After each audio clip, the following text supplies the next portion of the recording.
Welcome to this Vault episode of Neighborful Station.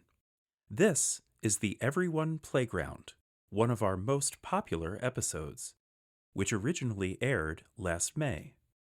We will be back in a week with our next news story from town. Thanks for visiting.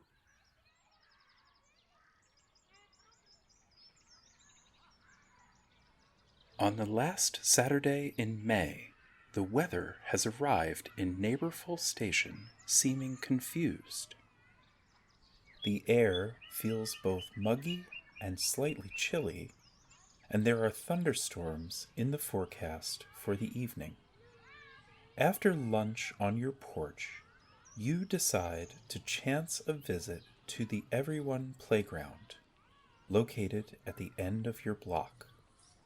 You have been living in town for 2 months, and you have been hearing about the place constantly, but you have yet to explore it for yourself. There is a busy playground at the end of your block next to the tram stop, but you see now that the playground next to the sidewalk is just a gateway. A broad path leads into the forest behind the climbing structure, and the kids at play wave to you as you pass. You step into a dense grove of green ash and sugar maple trees. You smell the damp soil of the forest floor, carried on the cooler air that gently brushes over your bare arms and legs. You pause on the trail and take in the riches of the woods with an easy breath.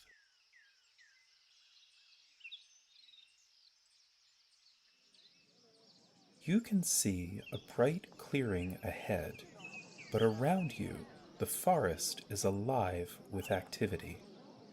Neighbors are hanging out in brightly colored hammocks in groups of 2s and 3s, deep in conversation or napping.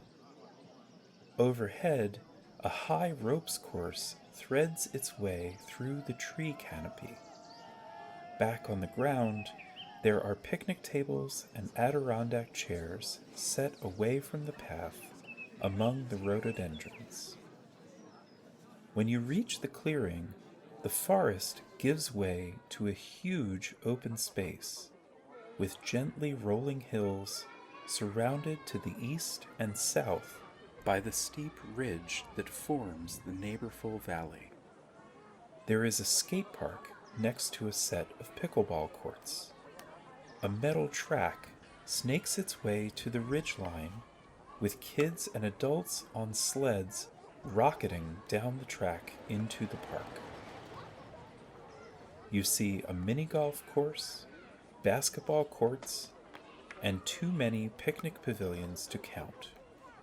In the center of the action is a large 6-sided building with signs on every side that say Play Library. You don't even notice Larry and Daryl from Concert Club standing next to you until Daryl says, "Pretty great, isn't it?" You say, "Oh, hello. I think I'm a little dazed." Larry says, "Hello, you? That makes sense. This is a lot." You say, "It sure is." You notice they both have skate helmets in their hands. Daryl points up the hill and says, "We're heading for the racetrack.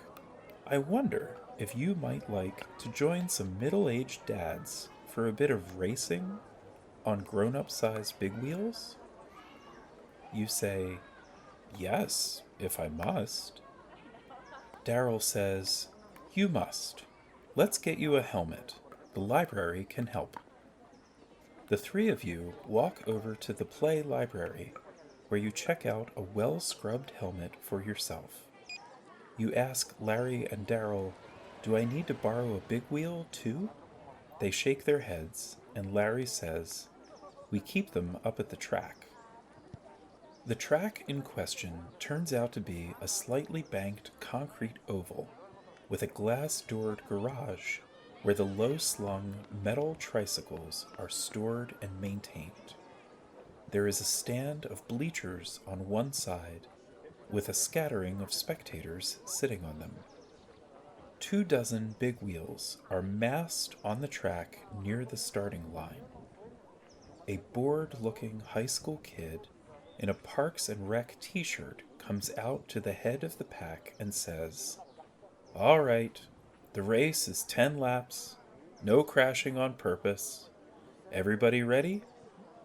The riders yell as a group, "Ready!" The kid steps off to the side of the track, pulls a green flag from a tall box there, and waves it with no great enthusiasm. You snap the chin strap on your helmet into place, and you start pedaling forward, slowly at first because the pack is so close together. After a few seconds, though, it opens up. Soon you are ripping around the track, your legs burning and your heart pounding.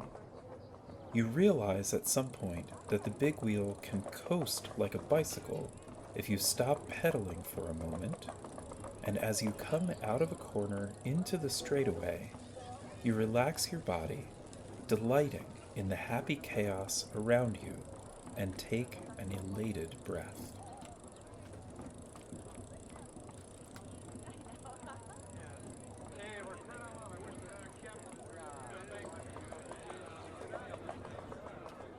You finish third, and the dads, some of them limping slightly, pat your shoulder and say, "Nice job, rookie," as you and they exit the course. A group of younger adults are waiting their turn on the edge of the track, and the Parks and Rec employee looks considerably happier to see them.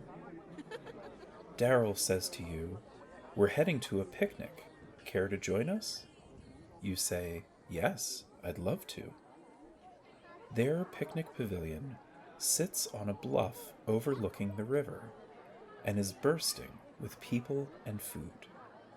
Larry hands you a plate when the three of you reach the head of the line, and you shuffle past a United Nations of offerings, including tandoori chicken with collard greens, bulgogi cheesesteaks, and a giant drink dispenser labeled chai horchata. You fix your plate and join the guys at a table with their families, where you field the usual volley of questions about your life in Neighborful Station. After you finish eating, you get up to stretch your legs for a minute, and you walk over to the edge of the pavilion. Down by the river, you see earth movers crawling over huge piles of sand. You feel the wind at your back, flowing down from the ridge toward the water, and you take a satisfied breath.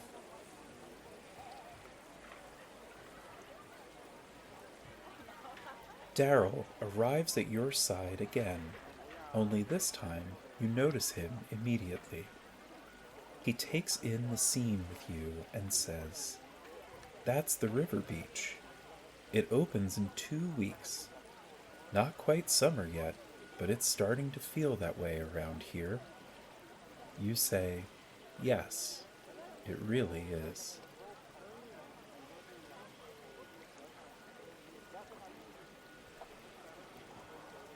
To learn more about our town and to join us as a town resident, visit www.neighborfulstation.us.